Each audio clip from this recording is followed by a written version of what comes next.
Boa tarde, bem-vindos. Obrigada por estarem aqui hoje para a Palavra de Viajante. É um dia muito especial. Já porque temos aqui dois homens extraordinários, com histórias incríveis para contar, qualquer um deles, e que aceitaram vir aqui falar.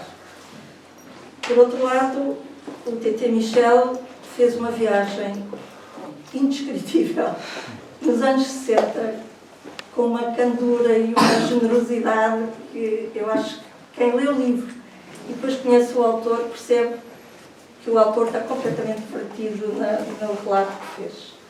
E fiquei muito contente, aliás, na altura até tenho umas mensagens com o Carlos Vaz Marques, fiquei muito contente que a Tinta da China tenha publicado o livro na coleção de viagens, porque realmente a coleção já é longa, mas este é sem dúvida dos melhores livros da coleção. E por isso também queria agradecer à Tinta da China, não só por ter publicado o livro, mas por ter aceitado trazer o TT Michel aqui, e ao Instituto Francês, porque também facilitou a vinda do autor a Lisboa e para estar aqui connosco ontem no Instituto Francês e hoje aqui. A conversa vai ser em francês. Nós temos aqui a Célia, que de vez em quando vai fazendo uns resumos do que for dito para português, se for necessário. E quando houver perguntas, estejam à vontade para fazer pergunta em português, porque a Célia pode traduzir para francês, está bem? O Alberto é fluente em português, não tem problema nenhum.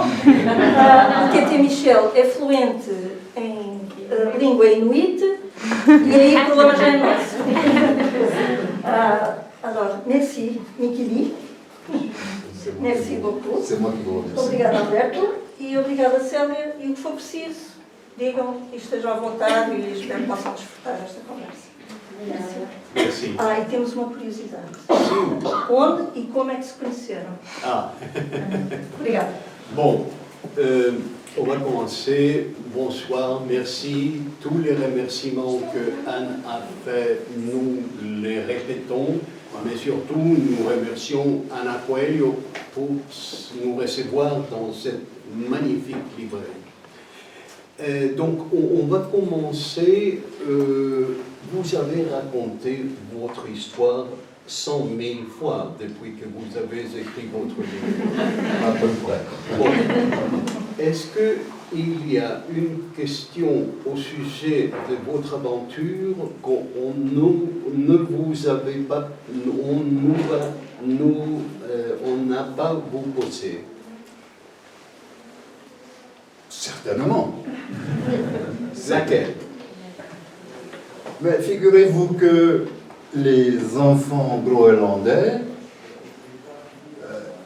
en me découvrant, parce que ça a été une découverte d'abord pour moi et pour eux aussi, ne savaient vraiment que penser.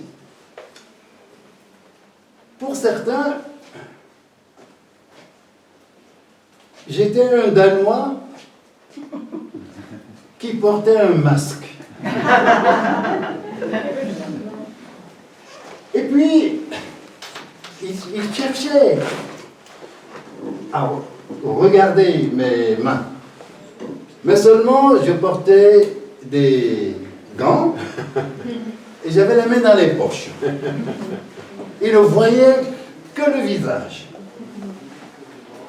Mais comme dans leur légende, le Tornasuk est un personnage mythique et vivant dans la montagne, mais le voilà, Tornasuk. J'étais l'esprit sorti des montagnes. Eh bien, ces enfants, je les intriguais énormément. Mais un petit garçon de 3 ans, danois, fils du médecin de la ville de Nuuk, la capitale, qui m'a invité à dîner, lui et sa femme m'ont invité à dîner, et pendant que j'ai été installé dans le salon, le médecin, docteur Hans, est allé dans la cuisine apporter la boisson à servir. Et il s'est mis à rire enfin, à rire comme un fou. Je dis, mais qu'est-ce qui se passe? Il me dit, oh, c'est Michel, mon fils vient de poser une question à sa maman. Ah bah, votre sujet. Ah bon? Quelle est cette question? L'enfant demandait à sa mère si son tisman, en danois, tisman veut dire le pénis. L'enfant voulait savoir auprès de sa mère, est-ce que son pénis est de la même couleur que sa peau?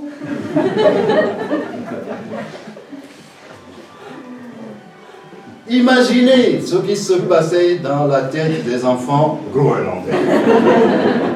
Et bien voilà. Voilà des questions qu'on a posées.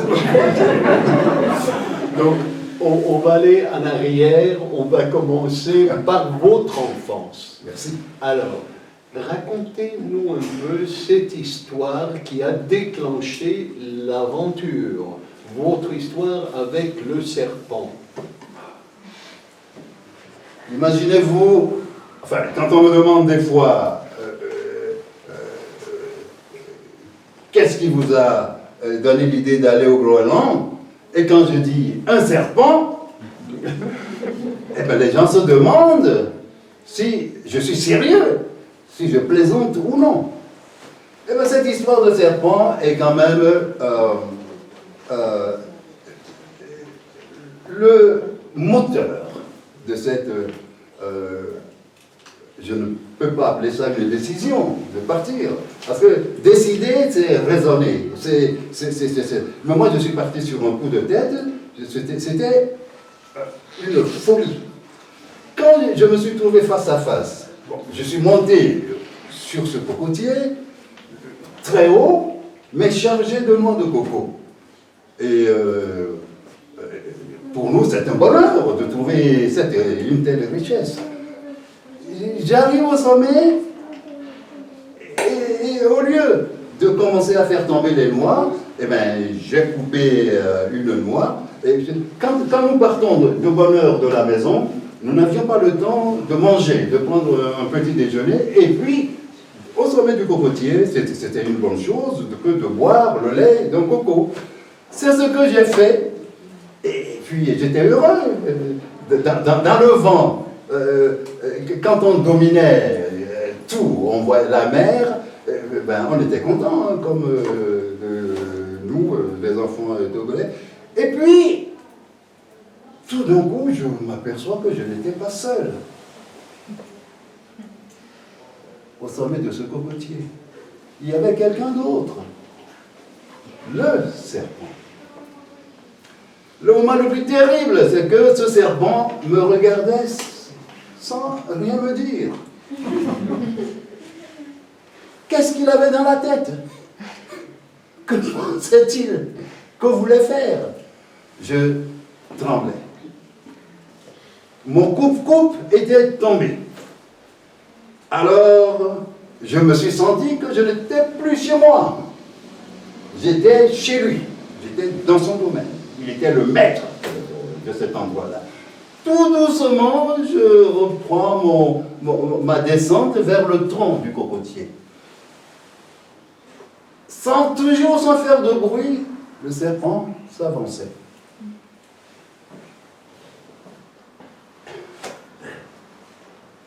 Sa gueule s'approchait de mon front. Il y a des moments où on ne réfléchit plus. Avec ma main, j'ai donné un coup au serpent. Mais le coup a été violent, parce que moi je voulais l'écraser. Et puis je hurlais. Alors le coup l'a détaché, il est tombé sur ma tête et m'a glissé dans le dos. Vous savez, il faut toujours écouter les vieux, comme on dit chez nous. On nous défendait toujours de monter au cocotier avec une chemise.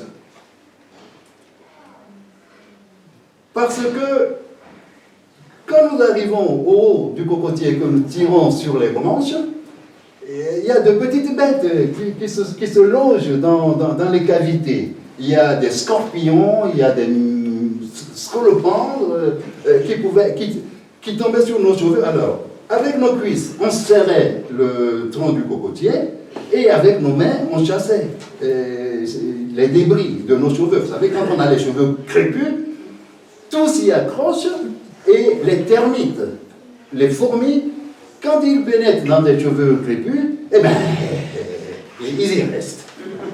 Elles sont chez eux et il faut vraiment s'acharner pour les faire tomber.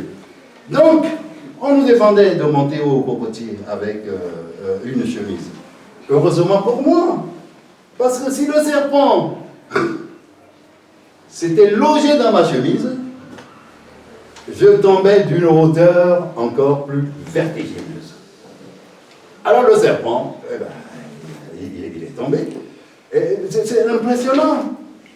Cette bête, on aurait cru une corde qui tournoyait. C'est un python. Non, Ah, ce n'était pas un python. ah bon. C'était un serpent vert. Un serpent vert, arboricole. Oui. Oui, un serpent vert. Mais on va peut-être y arriver. Alors seulement, comme je hurlais, mon frère et mon oncle qui attendaient me disaient « Saute, saute !» Mais sauter, pourquoi? Le serpent est parti, et puis moi, mais je tremblais, je savais. Il me dit « Mais saute !» Le serpent remonte. Quoi? Eh oui, j'ai vu que le serpent remontait à l'arbre, alors que moi, je n'étais pas à voir. Que faire? On me dit, dépêche-toi, kaba, vite, vite. Eh bien, j'ai fait ce qu'ils m'ont dit de faire. Puis là, le coup a été terrible. J'ai vu des étoiles et puis la nuit totale. Et quand je me suis réveillé plus tard, j'étais allongé sur une natte dans le salon de mon père. Et puis voilà,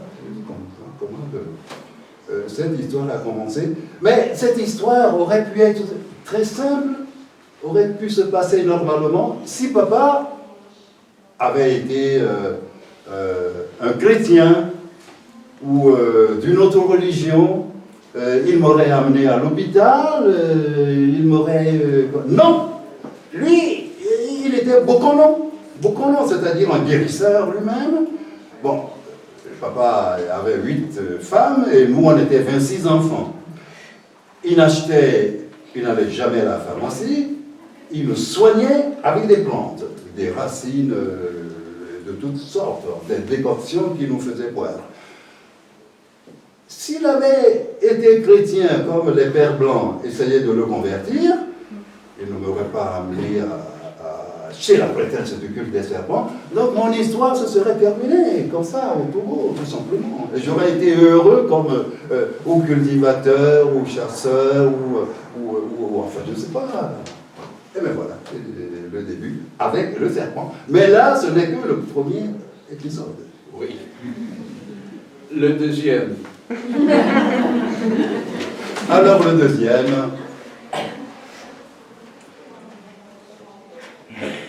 un autre cauchemar.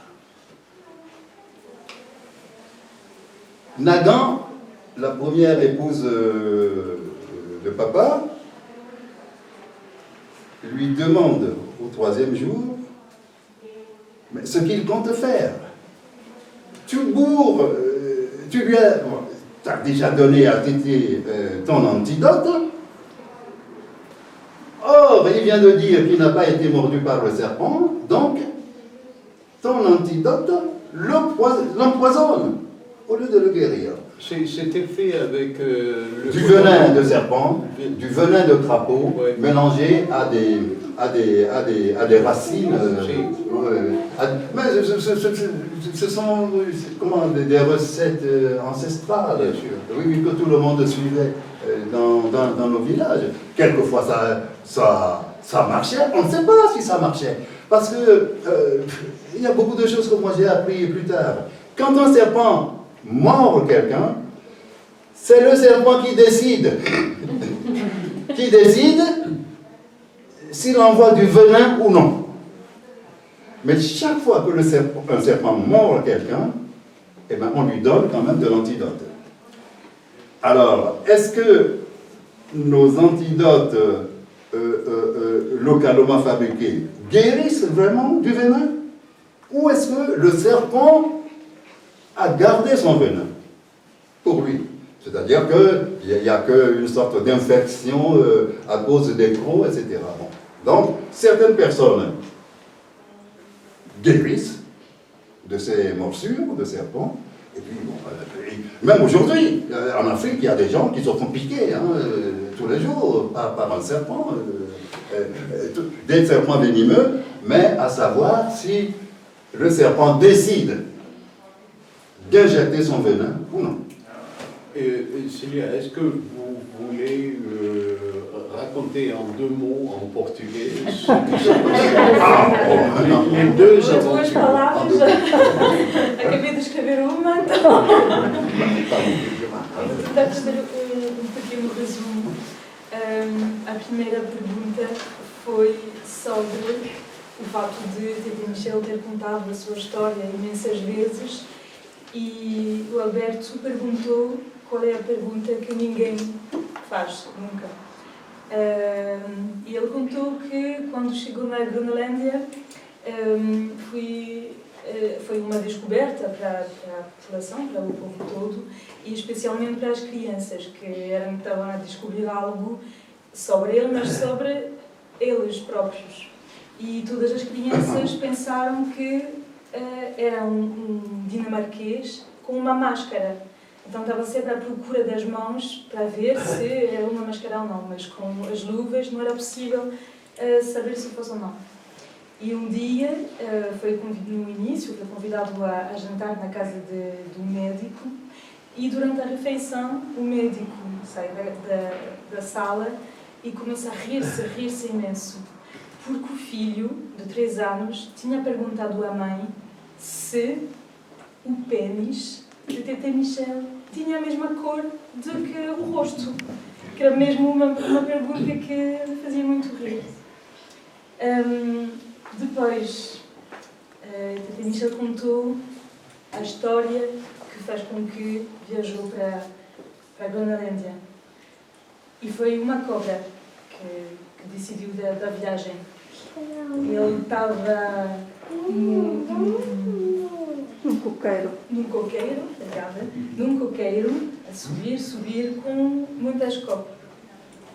No cume do coqueiro, começa a beber a água do coco e, de repente, viu uma cobra tranquila, que não se mexeu muito, mas com medo começou a descer rápido. Felizmente não tinha na camisa, que é muito perigoso, porque se a cobra cai na camisa pode ficar preso. Começa a descer, mas a cobra ia aproximando-se. Então, dei um murro, logo, com a mão, super forte, de forma com que a cobra caiu. Continuou a descer e o tio e o irmão, que estavam a ouvir os berros, gritaram: salta daí, que a cobra estava a subir de novo no coqueiro. E ele saltou logo, desmaiou e voltou para casa com o irmão e o tio. Ele contou também que se o pai não fosse de uma outra religião, ia para o hospital e a história acaba lá. Mas o pai, que era curador, curou com raiz e outros ingredientes e elementos, e por isso ele ficou na casa do pai.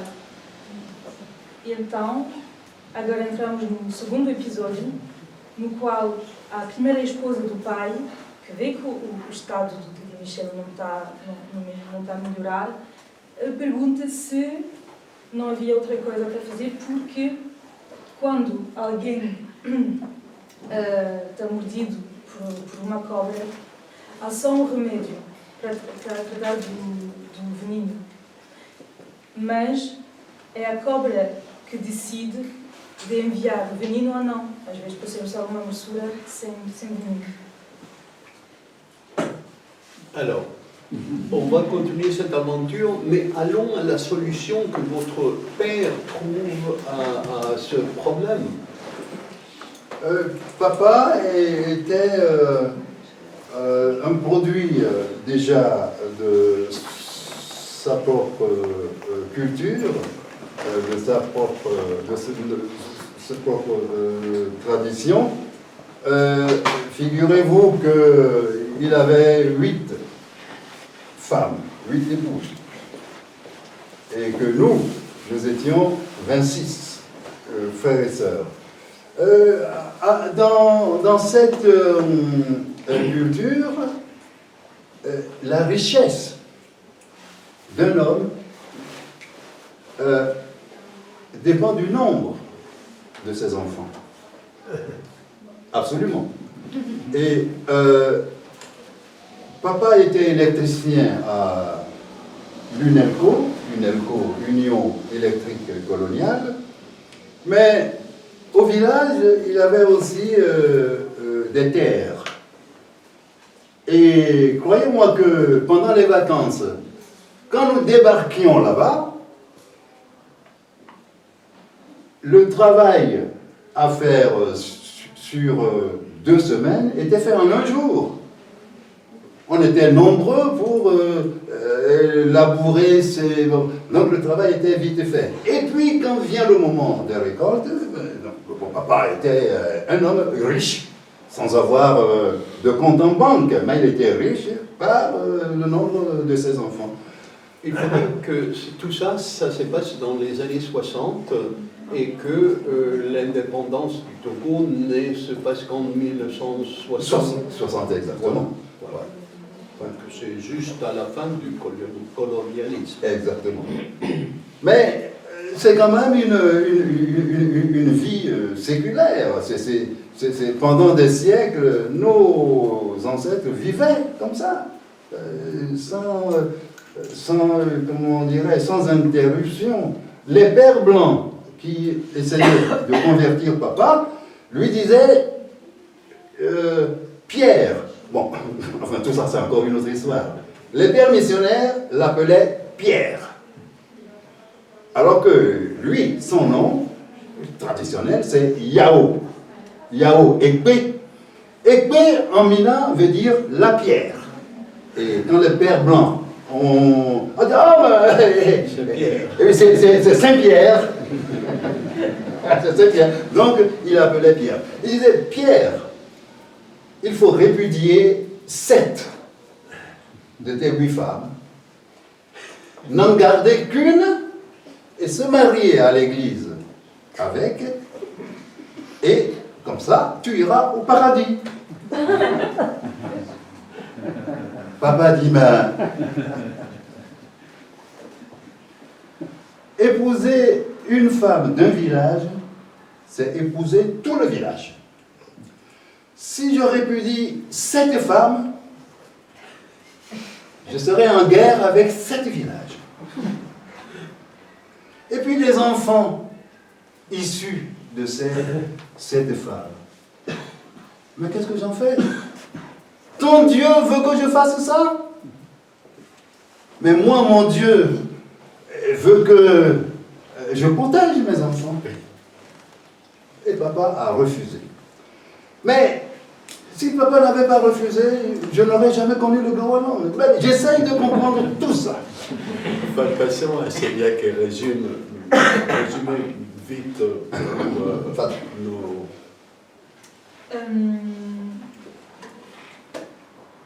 Sim, Teta Michel estava a dizer que o pai era rico por ter 26 filhos, que tinha 8 esposas, e então era considerado como um homem rico porque tinha terras e que o trabalho ia muito rápido por causa dos filhos.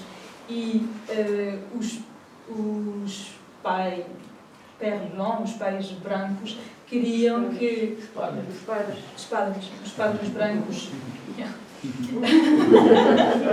queria que ele guarde só uma esposa e que se casasse na igreja para ir no paraíso, mas ele explicou que casar-se com uma mulher era como casar-se com uma aldeia. Então, se deixava as outras mulheres, ia entrar em guerra com as outras aldeias e também as crianças iam ficar desprotegidas. Donc, allons à la solution que votre père a trouvée pour vous guérir.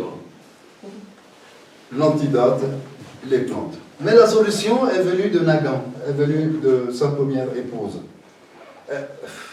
Notre histoire est compliquée.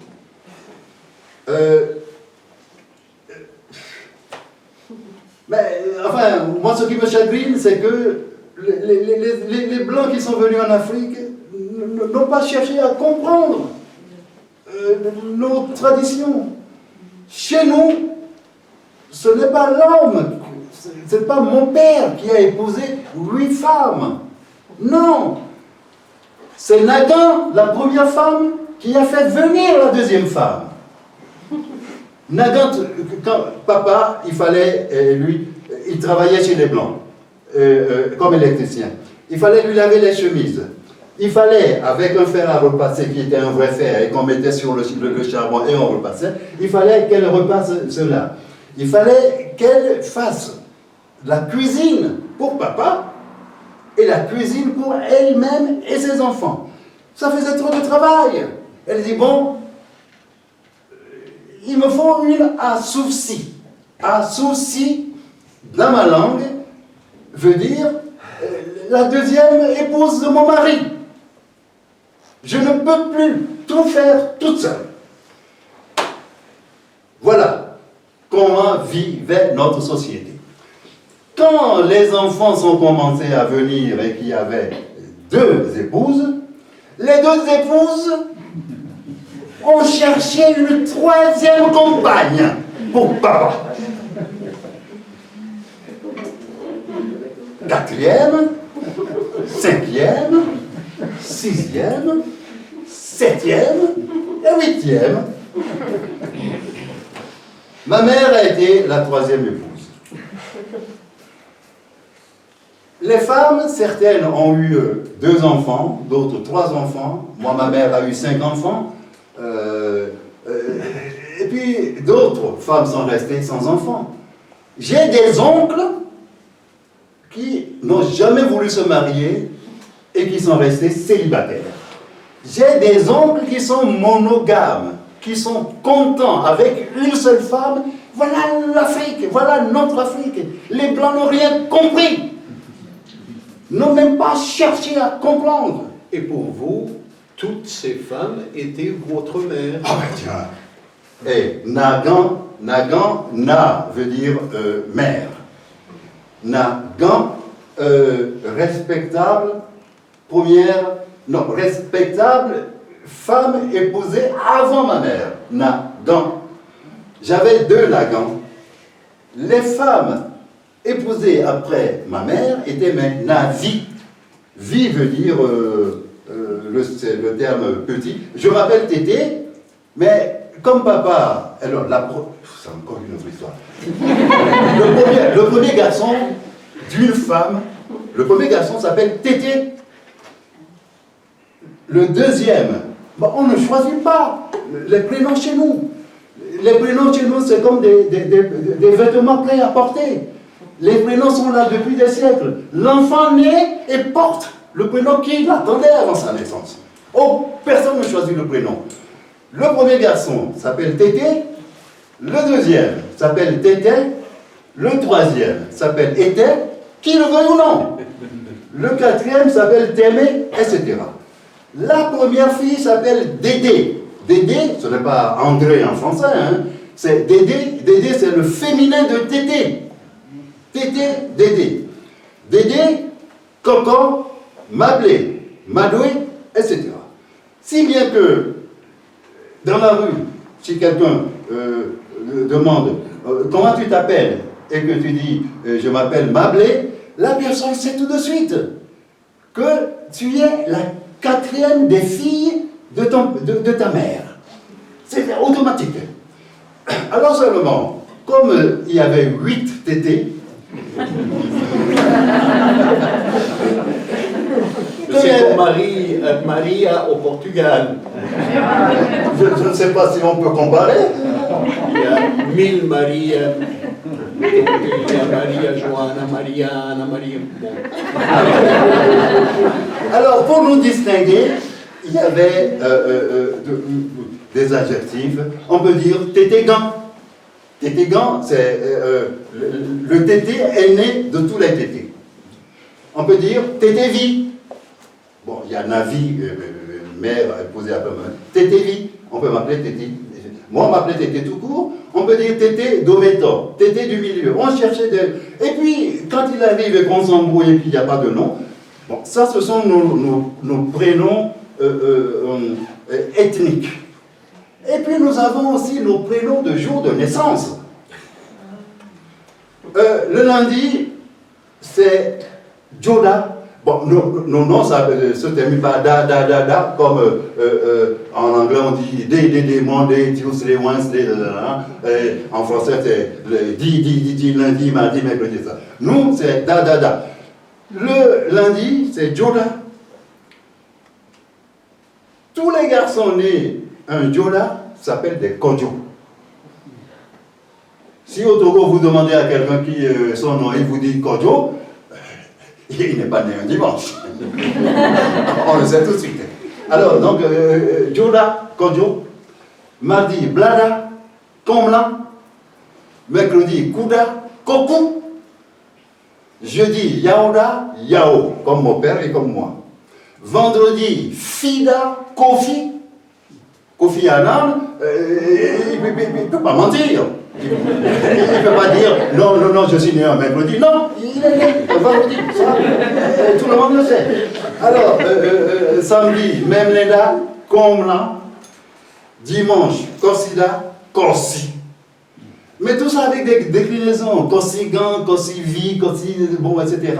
Nous avions déjà cette richesse de prénoms. Cécile, peut-être en 2 mots. Dans ces nomenclatures. Non, je vais donner. Merci. C'est facile. São 2 frases para falar do contexto das esposas, que na tradição foi mesmo a primeira esposa que precisava de ajuda, porque devia tratar de tudo, da casa, das crianças, etc., que foi a primeira que pediu para o pai ter uma segunda esposa, etc. A mãe de Tété Michel é a terceira esposa, mas é uma tradição, mas não é uma regra, que Tété Michel tem tios que nunca se casaram ou que foram monógamos. Ele explicou também que o nome não é escolhido. Tété significa o primeiro filho, Dédé, a primeira filha. E depois, acho que toda a gente entendeu a piada sobre a Maria. E depois há o dia de nascimento, que vai acrescentar a este dia. Merci Célia. Donc, passons finalement à la solution que la première femme de votre père trouve. Comment soigner au cas que vous étiez empoisonné? Voilà. Et papa lui dit, mais alors, qu'est-ce que tu proposes? L'emmener à l'hôpital?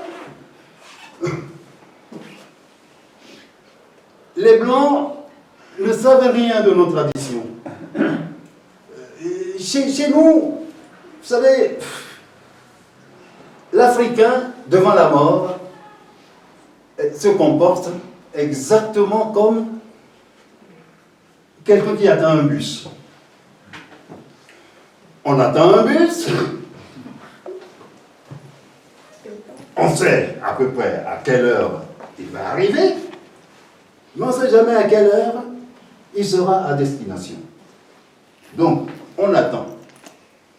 Si bien que chez nous, les gens attendent la mort avec une grande patience.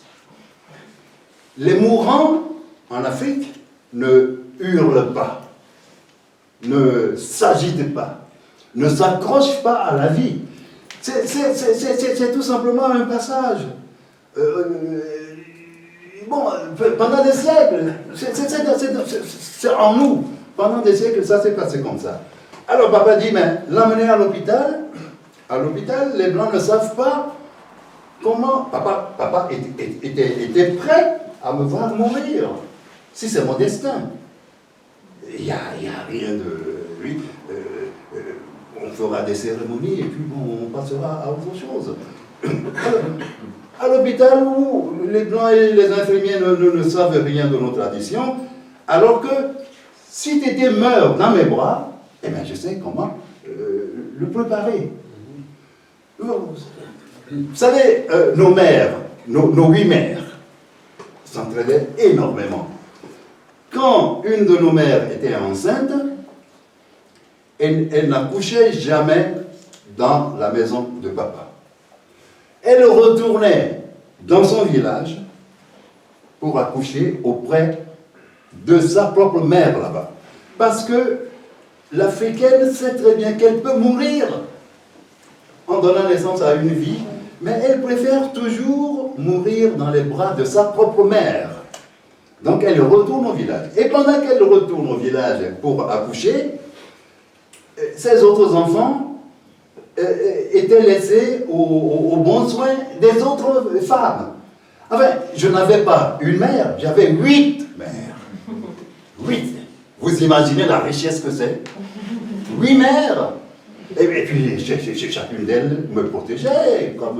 Et quand je suis revenu du Groenland, tout le monde se disait, oh, Tété, Evigné, mon enfant. Il n'y avait pas de différence. Donc, il y avait tout ça. Alors, papa s'apprêtait ou à me voir mourir, et puis on l'amène à l'hôpital. Nagan dit non, ce n'est pas ça que je veux dire, Fofo. Bon, Fofo, toutes les femmes appellent papa par le nom Fofo.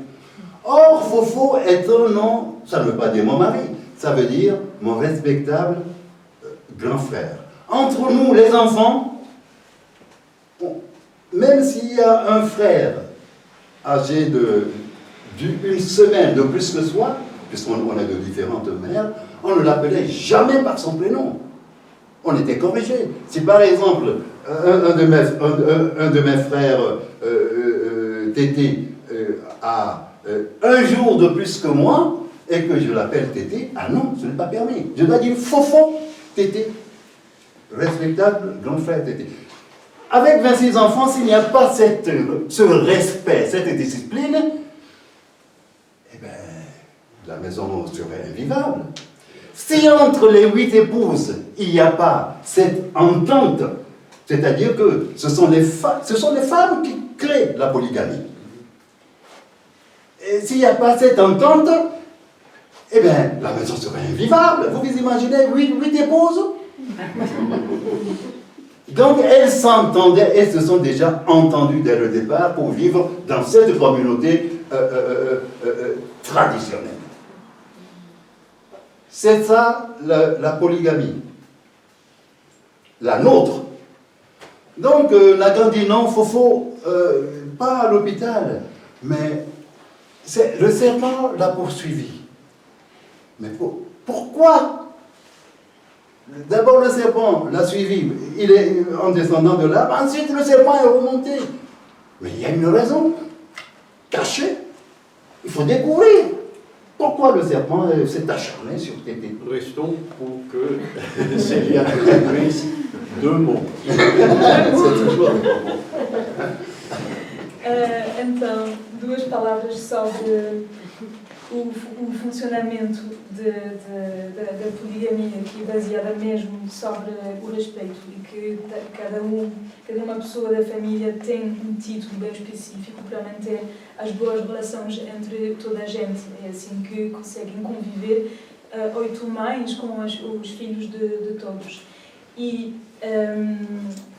depois do acidente houve uma conversa entre Nagan e o pai, que não queria que o Tete Michel ia para o hospital, que os brancos não entendem das tradições, que eles têm uma relação muito tranquila em relação à morte, e começaram a encontrar uma solução pensando que havia mesmo uma razão por esta cobra ter caído e subido de novo. Donc, allons, finalement, Eh bien, finalement, papa dit Balesou, tu as raison. Balesou, c'est le vrai nom de Nagan, mais nous, les enfants, on ne prononçait pas les noms de nos mères. On dit Dada, Dada, c'est. Quand je m'adresse à ma mère, ou j'appelle ma mère, je dis Dada. Quand je m'adresse à ma grande sœur, je dis aussi Dada.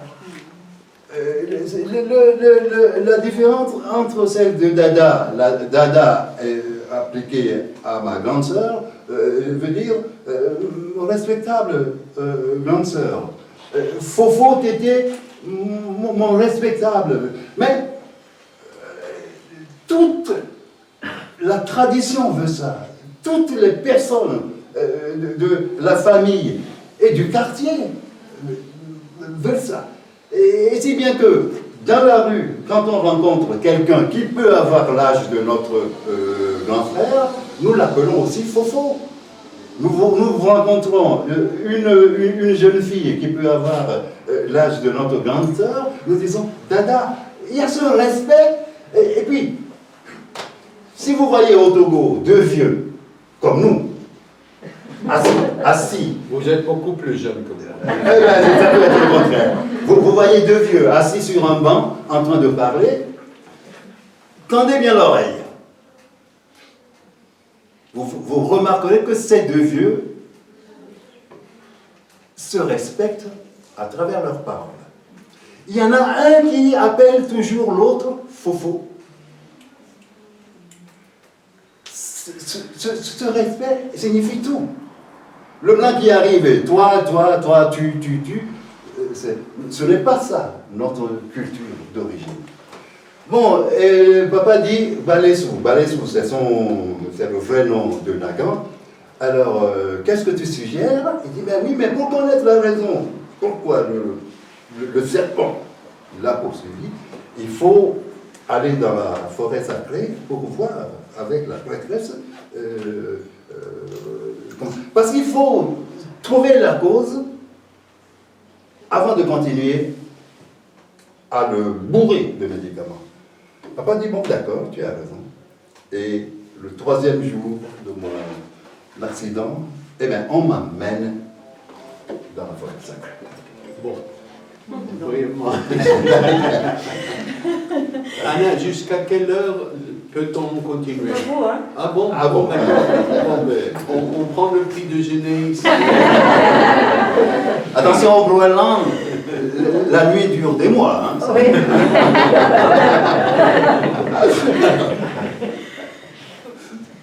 Foi mesmo uma palavra sobre o título Fofo, que significa o irmão mais velho, e uma marca de respeito que ainda existe entre dois homens idosos. E agora, depois dessa conversa entre Nagan e o pai, decidiram de trazer Tete Michel na Floresta Sagrada para encontrar a verdadeira história, razão. Yeah. Donc, Eh bien, nous arrivons le soir dans ce village qui s'appelle le village de Baie, juste à quelques kilomètres de Lomé, et habité par de vrais animistes. Ces gens n'ont jamais toléré la présence d'un blanc dans le pourtour de leur hôtel, de leur sanctuaire. Et même les Togolais qui venaient là-bas pour consultation, en franchissant la forêt, doivent enlever leur montre, marcher pieds nus ne rencontrez jamais la prêtresse habillée à l'européenne. Bon, j'ouvre là encore une petite parenthèse. La BBC a fait un film documentaire sur moi. Nous sommes allés au Groenland pour faire le premier tournage. L'équipe de la BBC était vraiment...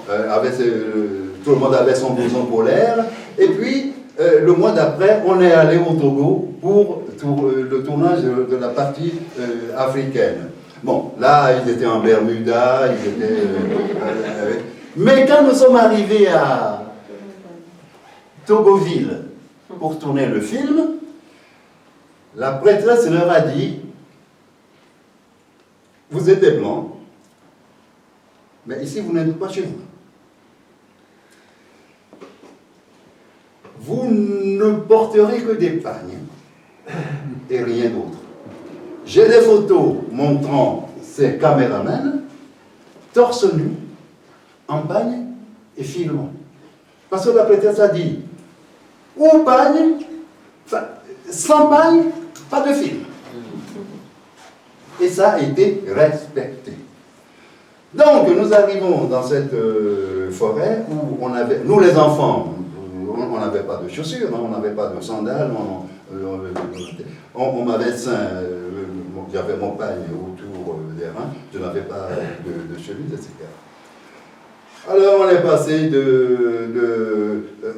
d'intermédiaire en intermédiaire jusqu'à ce qu'on soit reçu par la prêtresse.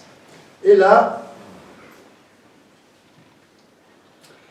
elle me demande tout de suite, le python a remplacé le serpent que j'avais vu. Parce qu'il faut savoir pourquoi le serpent m'a poursuivi. Elle me demande: est-ce que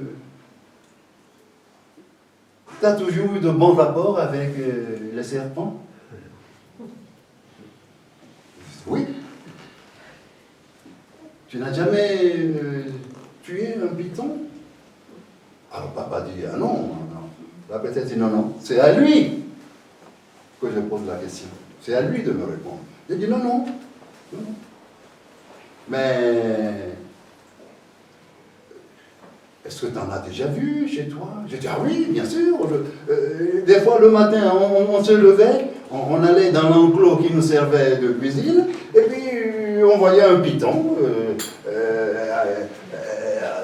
enroulé autour de la poutre par la queue, et la tête en bas, et puis comme une sorte d'horloge qui se balançait. Alors vous faisiez quoi? On prenait un bâton pour le tuer? Ah non, non, on lui tendait le bâton, on dit tobé, puis on imitait le son du cochon, parce qu'on croyait que les serpents, les pythons, avaient peur de serpents. Alors, le bâton pour faire quoi? Mais pour qu'il s'enroule dessus et pour que nous l'amenions dans la forêt. Le respect envers ce serpent est tel que, en mina dans ma langue, le python se dit dan, oui, et dan veut dire le serpent. Dan, oui, le python. Ce mot vient de Dahomey. C'est l'ancien nom du Bénin. Le Bénin s'appelait le Dahomey. Dans notre langue mina, quand on dit Dahomey, veut dire le ventre de Dan, le ventre de serpent. Mais quand on dit Dahomey, veut dire la cage de Dan. Nous avons des diphtongues, éto, étant, qui n'existent même plus en français. Hein. Le O a plusieurs prononciations. Bon, voilà. Eh bien, ce dambé, ce serpent qui s'appelle dambé, la nuit, nous n'osions même plus prononcer le mot dambé. Parce que si on disait dambé la nuit, eh bien, on invitait le serpent à venir. Donc, on changeait ce mot on disait Togbe. Or, Togbe veut dire grand-père. Alors, souvent même on dit les deux, Togbe Togbe. Mais la nuit, quand on parle de ce serpent, on dit toujours Togbe, c'est-à-dire respectable grand-père. Alors nous on entendait le bâton, on disait bébé, Togbe, enroule-toi. Alors jusqu'à ce que le serpent, qui ne savait pas ce qu'on lui voulait, et puis après, finissait quand même par s'enrouler, et puis nous, en chantant, on allait le déposer plus loin dans la brousse. Mais nous vivions déjà dans la brousse. Papa avait désherbé dans la brousse pour construire notre maison, donc les serpents, c'était de nous les étrangers. Les serpents étaient chez eux. Et bien, donc, on arrive là-bas, il dit, mais est-ce que, bon, tu en as déjà, tu n'en as jamais tué un? Non, non, non. Est-ce que tu en as déjà vu un mort? Là encore, c'est autre chose. Parce que pour nous, Mina, voir un python mort est une souillure. Quand on voit dans la brousse un python mort, nous creusons un trou, nous allions chercher des plantes, des feuilles d'un arbre que nous appelons djemagban. Avec le djemagban, les feuilles, on disposait dans le trou comme pour servir de lit. On enterrait le python et puis on allait rapporter le fait dans la forêt sacrée pour prendre un bain de purification. Parce que cette vision, cette rencontre avec le serpent, avec le python, nous souille. Donc il faut il pourrait nous arriver malheur, ou un serpent peut la nuit nous étouffer, si nous ne réparions pas ce tort. Donc on allait dans la forêt sacrée pour se faire... je n'avais jamais tué de serpent. Est-ce que tu en as déjà vu un mort? Oui, j'en ai déjà vu un mort, mais devant l'hôtel, où il y avait, où arrivaient des blancs. Ils avaient tué le python dans la forêt, et ils étaient en train de l'écorcher. Oui, j'ai vu ça. Oh mon Dieu, mais tu sais... non, elle n'a pas dit mon Dieu, elle a dit Aou! Aou! Une femme togolaise qui prononce ce mot Aou, mais fait trembler tout le monde autour d'elle. Aou, c'est le cri que pousse une femme quand quelqu'un vient de mourir subitement. Elle perd son enfant, Aou! C'est terrible comme cri. J'ai dit, ben oui, ils étaient en train d'écorcher le serpent. Aou! Un peu comme s'il avait senti cette blessure dans son corps. Comme si la lame qui avait servi à écorcher le serpent l'écorchait elle-même. Et puis, mais tu ne sais pas que ça t'a souillé, cette vision-là? Mais il faut... Et tu n'es pas venu pour prendre un bain de purification? Il faut te... Moi, j'étais déjà malade, j'étais fiévreux, il y avait je faisais des cauchemars, des serpents qui peuplaient mes rêves. Et bien la nuit, on m'a enlevé mon pagne, on m'a fait prendre un bain de purification. C'est lié. Ok. Ça crée du suspense. Na floresta sagrada, a sacerdotisa pergunta se não houve nenhum acidente antes com uma cobra, com um python. Disse que não, que eu já tinha visto algumas vezes, mas que sempre que eu tinha visto um, ia pegar um pedaço de madeira para ele se enrolar e deixar. Mas nós na floresta existe muito respeito em relação às cobras, que na cultura mina são os homens que se consideram os estrangeiros e não as cobras. Mas depois contou que algum dia vi umas pessoas a tirar a pele da cobra. E quando a sacerdotisa ouviu isso, gritou, um grito muito poderoso, porque quando se vê uma cobra morta, é preciso enterrá-la e depois ir na floresta sagrada para tomar um banho que visa purificar o corpo.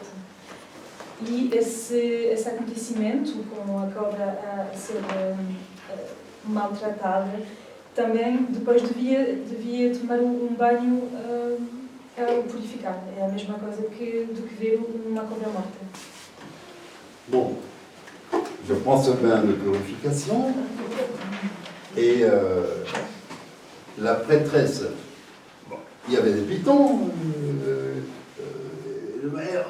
on dirait qu'elle élevait des pitons. Les pitons étaient chez eux là-bas. On me fait porter un piton dans les mains, on m'a fait agenouiller et un autre autour du cou. Mais c'était terrible. Je crispais, elle me disait, mais relâche-toi, détends-toi, ne fais pas peur au serpent, ne fais pas peur à tomber. J'avais les yeux fermés, je ne pouvais pas. Et puis, Nagan était là. Bon, à ce moment-là, moi, ma mère attendait un enfant au village. Elle ne savait rien de tout ce qui s'était passé avec moi. Mais elle aurait peut-être fait une fausse couche, parce que, bon, ma sœur aînée est morte de palu quand j'étais encore bébé. Ma grande sœur s'occupait de moi, mais elle est morte.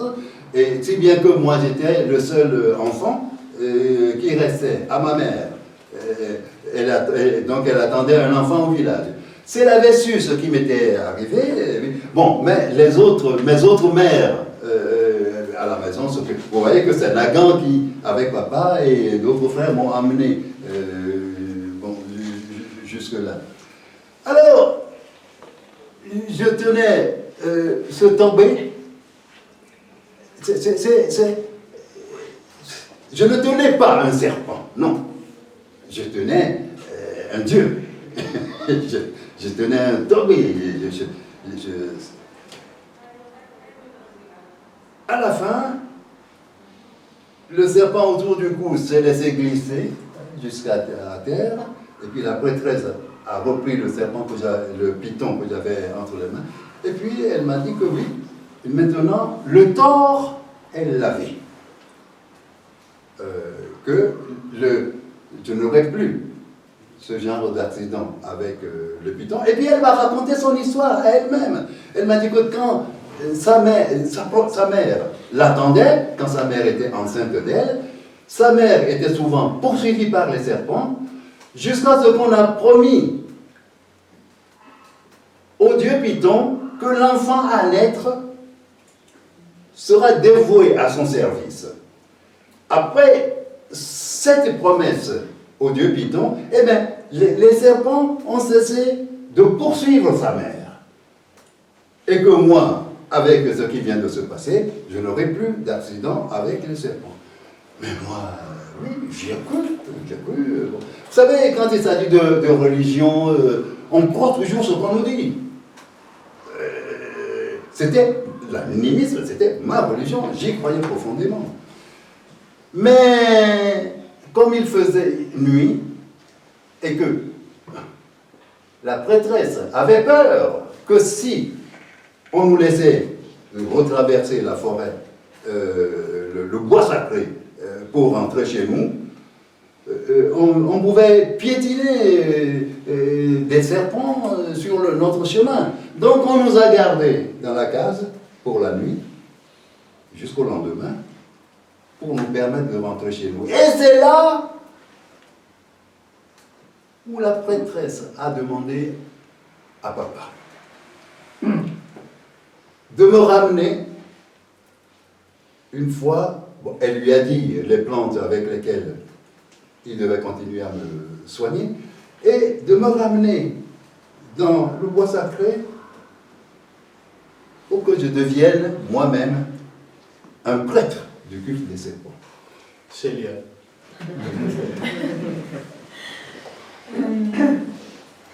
Então, depois do banho, a sacerdotisa, que criava muito os pitons como criança, pediu a Titi Michel para tocar e carregar os pitons. Michel começa a gritar, mas era ele que estava a incomodar as cobras. Então, quando o pitão que estava instalado no pescoço dele começou a cair devagarinho nas costas, era tudo resolvido, era sinal que já não havia problema nenhum.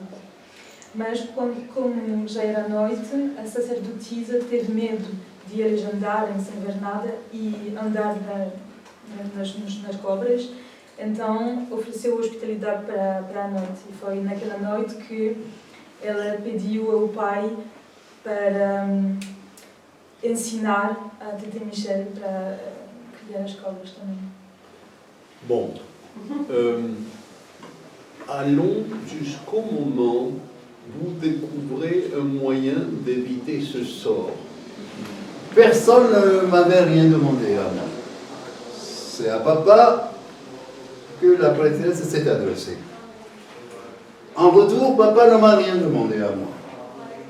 Il a dit, oui, je le ramènerai après sa convalescence.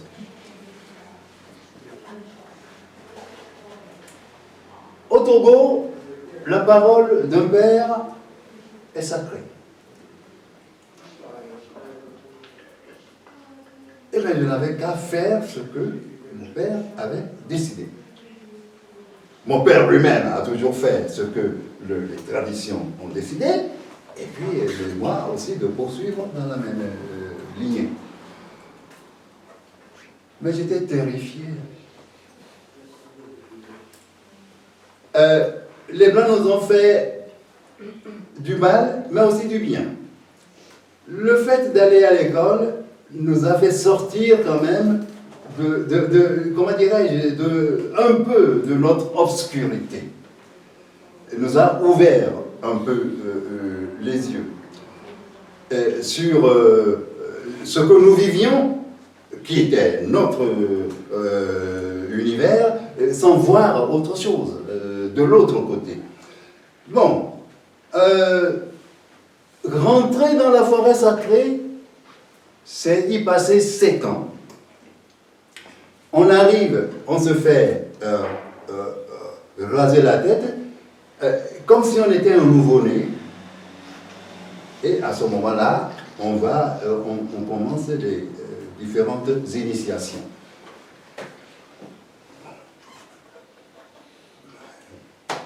Mon sort était tracé. Et dans la famille, tout le monde était fier, parce que j'allais devenir un Rounon. Rounon, c'est un futur grand prêtre. Oui, c'est une dignité chez nous. J'aurais un sceptre, j'aurais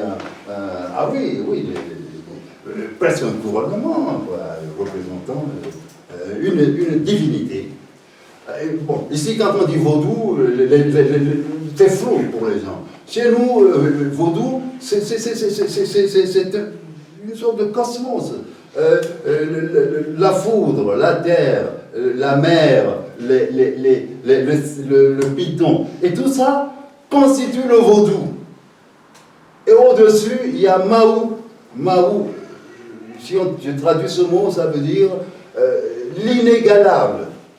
Nous ne nous adressons jamais à Mahou, mais nous nous adressons aux divinités qui composent le vaudou, à qui nous faisons des sacrifices pour qu'eux servent d'intermédiaire entre nous et Mahou.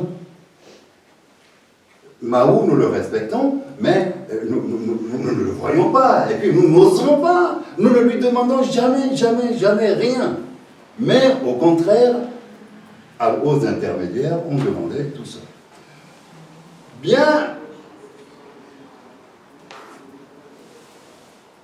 Et bien, j'attendais calmement. Et tous les matins, mes frères m'amenaient à la plage pour prendre l'air frais, pour accélérer ma convalescence et retourner dans la forêt. Tout l'argent que je gagnais en vendant des paillassons que je fabriquais avec les noix de coco me servait à... je les dépensais tous à la petite librairie évangélique chez moi. Parce que je suis, de toute ma vie, bon, je n'ai jamais mis les pieds au collège, ni au lycée, j'ai fréquenté l'école pendant 6 ans. Mais quand j'ai découvert l'écriture, enfin la lecture, c'est fou ça. Je pouvais me lire une histoire sans aller demander à mon grand-père de me raconter des histoires. Je pouvais lire jusqu'à minuit. Le livre ne va pas se fâcher. C'est un ami inséparable. Et je lisais je lisais n'importe quoi. Tout ce que... comme je l'ai dit, hein, plus tard, je lisais Rabelais sans rien comprendre. Mais je crois que j'ai une qualité, je suis obstiné. Je suis têtu. Quand j'ouvre un livre, j'irai jusqu'à la dernière page, même si je ne comprends pas. Moins je comprenais, et plus je lisais. Et quand j'ai appris que Rabelais fabriquait ces mots à partir du grec et du latin, eh bien j'ai acheté le latin assimile sans peine, le grec sans peine en latin. J'essayais toujours de... Eh bien, je vivais dans cet univers-là. Et puis, on m'a déjà dit que je ne pouvais pas aller dans la forêt sacrée avec des livres. Donc, bon, j'essayais de lire ce que je pouvais avant de prendre la bourse, comme on dit. Un matin, mes frères n'étaient pas là pour m'amener à la plage, et j'y suis allé seul. Mais j'ai fait un détour, je suis passé par la librairie évangélique. Comme ça, pour voir ce que je pouvais lire. Mais il y avait quoi? Il y avait 2 ou 3 rayonnages. Là, c'était des livres sur bon, on cherchait à nous convertir. Donc, c'était des livres sur la religion, etc. Et puis, quelques rares livres que j'achetais forcément. Ce jour-là, je tombe sur un livre à plat. S'il avait été rangé verticalement, je n'aurais rien vu. À plat sur le comptoir. Et voilà le titre, Les Esquimaux du Groenland à l'Alaska. Pour moi, c'est du Rabelais.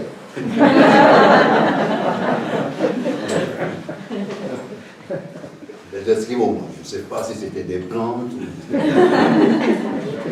du Groenland, l'Alaska non plus. Et la couverture était illustrée par un homme habillé en peau de bête, s'appuyant sur 2 harpons et qui souriait. J'ai eu l'impression que ce sourire s'adressait à moi. Il m'a semblé comme une invitation. Mais comment? Aujourd'hui, quelqu'un dirait un sourire sympathique. Mais pour moi, le poste, je n'ai pas compris. Mais ce visage heureux, bon, m'a plu, mais puis j'ai acheté le livre pour voir ce que c'est que les Esquimaux, etc. Alors j'arrive, je m'allonge sur la plage et puis je commençais à tourner les pages. Après, je ne comprenais rien. Je dis, il n'y a pas d'arbres, il n'y a pas de forêt. Mais les gens ce sont des chasseurs. Mais ils chassent où? S'il n'y a pas de forêt, ils chassent où? Ils chassent dans la mer. Ils chassent dans la mer, alors que nous pêchons dans la mer. Je continue ma lecture et puis j'apprends que la nuit dure 6 mois et que le jour qui prend la suite dure aussi 6 mois Je ne savais pas si c'était vraiment une sorte de plaisanterie. Et que il fait tellement froid que la température la plus élevée faisait 10 degrés. Mais raconter ça à un Africain, qu'est-ce que ça peut dire? Aucun Africain ne sait la température qu'il fait dans son village. Et puis après, il s'en moque. Enfin, il n'y pense même pas. 10 degrés, c'est pas vrai. Mais que c'est pas chaud. Donc si c'est pas chaud, donc c'est frais. Pour moi. Mais que, à cause du froid, cette mer gèle et qu'on marchait dessus. Ah bon? Je tourne la tête, on marche sur la mer. Je me propose. Et qu'il n'y avait pas de reptiles. Il n'y avait pas de serpent. Oh, où est mon pagne? Je pars. Le lendemain, je retourne à la librairie pour voir où se trouve ce pays merveilleux. On me montre une carte, un planisphère. Le Groenland se trouvait au nord de l'Amérique. Bon. Et c'est là où le chasseur sur la couverture m'invite pour aller le voir. Mais quand j'ai terminé ce livre, ben, j'étais comme un terrain fertile pour un son, un mot qui m'avait complètement envahi. Et ce mot, c'était le Groenland. Ça résonnait dans mon corps, dans ma tête, le Groenland. C'est bien.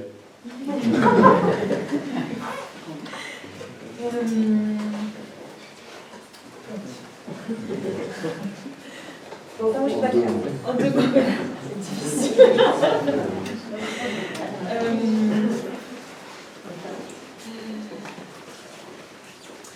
Voltando para casa, o pai tinha aceitado de entregar o filho depois da cura à floresta sagrada, mas sem consultar. Sem pedir a Tete Michel, mas pronto, a palavra do pai não se contraria, mas ele sabia que a iniciação devia demorar 7 anos e a família era muito orgulhosa, porque com isso Tete Michel ia ter um estatuto de padre, então era mesmo um grande orgulho. Pronto, o dinheiro que ganhava sempre com o fabrico dos tapetes feito com coco, Tete Michel gastava sempre este dinheiro na livraria evangélica, sempre. Lia tudo. Tem uma personalidade com muita obstinação, mesmo um livro que não entende, leia até o final.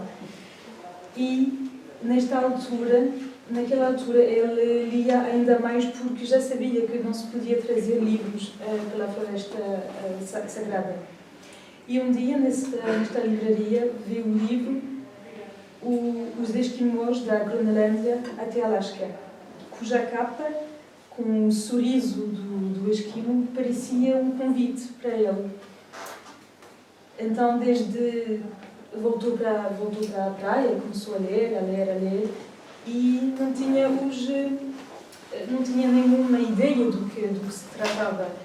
Vi que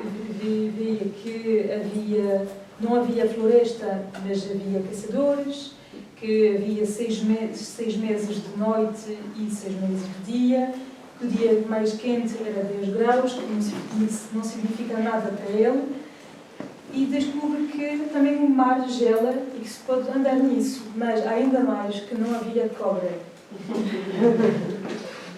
Então, no dia a seguir, volta para a livraria para ver no mapa onde ficava este país maravilhoso sem cobras. Donc, nous avons commencé par la fin parlant de la Groenlande. Exactement. Nous avons entamé avec les débuts, on va s'arrêter au milieu. Oui. Donc, je ne sais pas si on peut avoir une ou deux questions. Est-ce que vous avez une ou deux questions? Sinon, on va remercier Fofo. Ben, merci, Fofo. Et j'espère que la conversation va se suivre dans votre merveilleux livre. Merci mille fois. Merci à vous.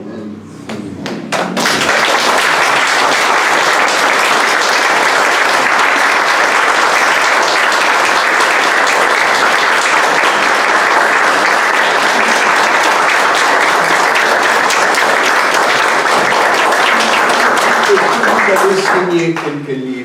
Avec plaisir. J'ai déjà trois, on va commencer par mes trois. Ah, bon, Elle est mais fácil. ah oui, oui, On va prendre c'est moi qui vous remercie.